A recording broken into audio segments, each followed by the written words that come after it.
Let's get it. Come on. Aswand, Cruickshank, your one and only Move Swiftly speaker, checking in for a daily Move Swiftly thought, giving you a perspective on teamwork that you will not get anywhere else. Let's get into this. Recording this actually May 25th, 2024, and throughout the week there, I believe what made national news was some comments made by the GOAT, LeBron James, when he was on the 𝐂𝐍𝐉𝐎𝐘 podcast, and I believe he addressed the Caitlin Clark situation in women's basketball.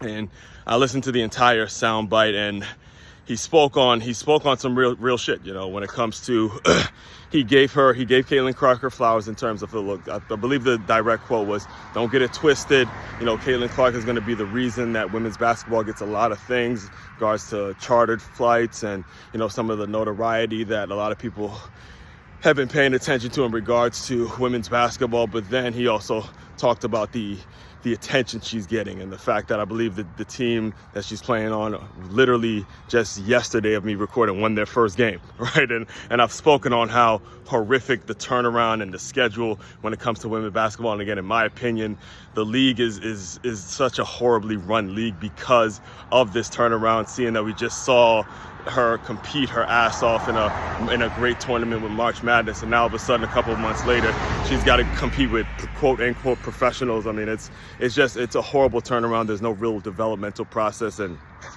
actually also what LeBron did mention in that soundbite, that not a lot of people, at least I didn't see a lot of people pay attention to the part where he said, look, the Indiana Fever had the first pick the last 2 years. So this was a horrible team. This was a horrible run organization. And for you to expect one player to come in and for it to just turn around all of a sudden, it's unrealistic shit. And then, you know, he got into his experience. Obviously, he's LeBron James and he lived through that himself as a player. But then he also spoke on, you know, how he's watching it from his son's perspective because he's LeBron James and he's watching his son, Bronny James, go through the draft process. And if you really do think about it, the story of this NBA draft, the NBA draft that's going to be happening in, I believe it's like 2 or 3 weeks or something like that. The story isn't even about the team that got the number one pick. All right. I believe it, if I'm not mistaken, I think it's the Atlanta Falcons not the Atlanta Hawks, excuse me, not the Atlanta Falcons is football. Atlanta Hawks, I believe, if I'm not mistaken. I got a W. You couldn't fact check me on that. I'm not sure if it's the Atlanta Hawks. But anyway, the bottom line is that me not even knowing that brings me to the topic of today's Move Swiftly thought, which is we got to stop exploiting the young athletes, because the only thing that I'm actually hearing or seeing about that's making national news in regards to the NBA draft is if fucking Bronny James is going to get drafted, a player who didn't even play that much, and let's be honest, shouldn't even, in my opinion, be talking about NBA draft. If the systems were set up the right way, then, you know, he should be thinking about getting himself a solid education. I mean, I believe it was just last year when he committed to USC, and there was a great deal of pride that LeBron shared in his, you know, a lot of the press game conferences that he did in terms of, look, he's just proud to be a dad, proud that this is the first one going to college. And then a year later he leaves college, or he's trying to go into the NBA draft and see if he can make it, which again, I get it. This is the way the system works, but the fact that he's even considering the NBA at this stage and he hasn't really has done nothing at the college level, and the fact that it's actually very much likely going to happen is part of the problem and part of what I'm going to be talking to you guys today about in regards of why we got to stop exploiting these young athletes. All right, we got to stop with the exploitation. This is why I'm such a fan of football, because football is all about teamwork. As much as we may love Patrick Mahomes, anybody with any level of common sense knows that Patrick Mahomes is not shit without his offensive line, without Travis Kelce, without the receivers, without Andy Reid, without a team and an organization, a solid organization behind him. All right, one of my favorite, I believe it was one of my favorite poems, is by A.E. Housman, where he calls it, it's titled "To an Athlete Dying Young."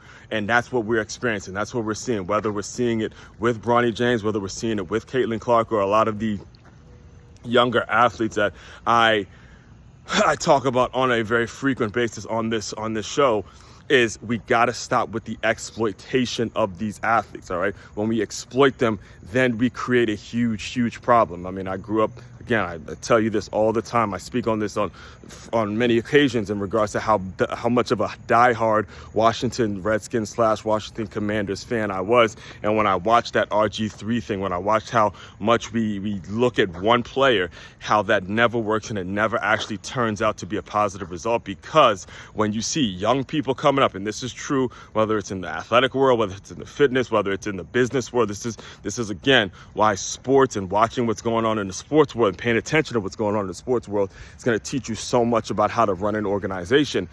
This is what happens when you see young people coming up and other folks feeling threatened. All right, other folks feeling threatened, the older folks feeling threatened, because what we're witnessing with Caitlin Clark and what we're witnessing with Bronny James is we're witnessing two people who happen to be great athletes, number one, but more importantly, their fathers, the fathers in their life have a huge presence, right? A major presence in their life.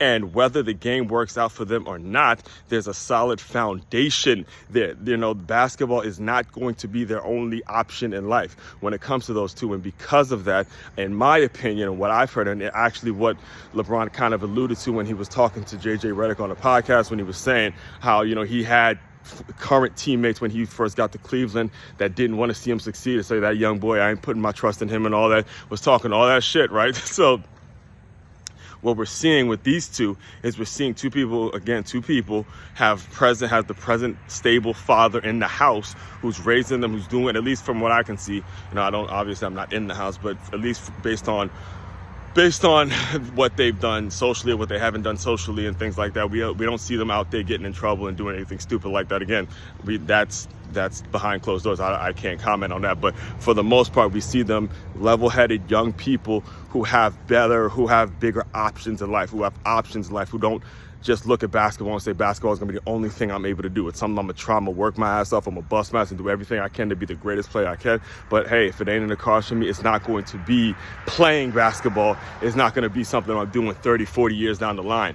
And because of who their fathers are and because of the way they're raised, that's an option. They have long-term plans. And in my opinion, what's happening, the reason we're seeing so much press about them, the reason that little sound by LeBron blew up the way it blew up, is because there's a lot of folks out there who feel threatened by their success. And that's true when you come into a new job, when you come into a new home, or even relationally. You could be married for years and be with someone for years, and then you see someone else you're really attracted to. Now that person is a threat to that comfort zone that you created with that other person that you were quote unquote married to. All of that stuff goes on. So the solution, I'll probably do an article on this and an entire episode on this, because this is something I personally deal with frequently, is whenever you're encountering situations in which people feel threatened, or you feel like you're being held back because other folks who are in control are threatened by your ability or threatened by your work ethic, here's what you do. You just simply keep working. You just simply keep winning. Take your right hand, pat yourself on the back, and understand that, hey, that's a sign that I'm moving in the right direction. Don't stop, just go a little faster, all right? Like I said, there'll be more on this topic. Main website to check out to dive deeper into all my work, makeyourmove.com. That's makeyourmove.com. One-stop shop for all your teamwork and your self-development needs. Aswand Cruickshank, your one and only Move Swiftly speaker, checking out. You guys continue to move swiftly. We will talk more soon.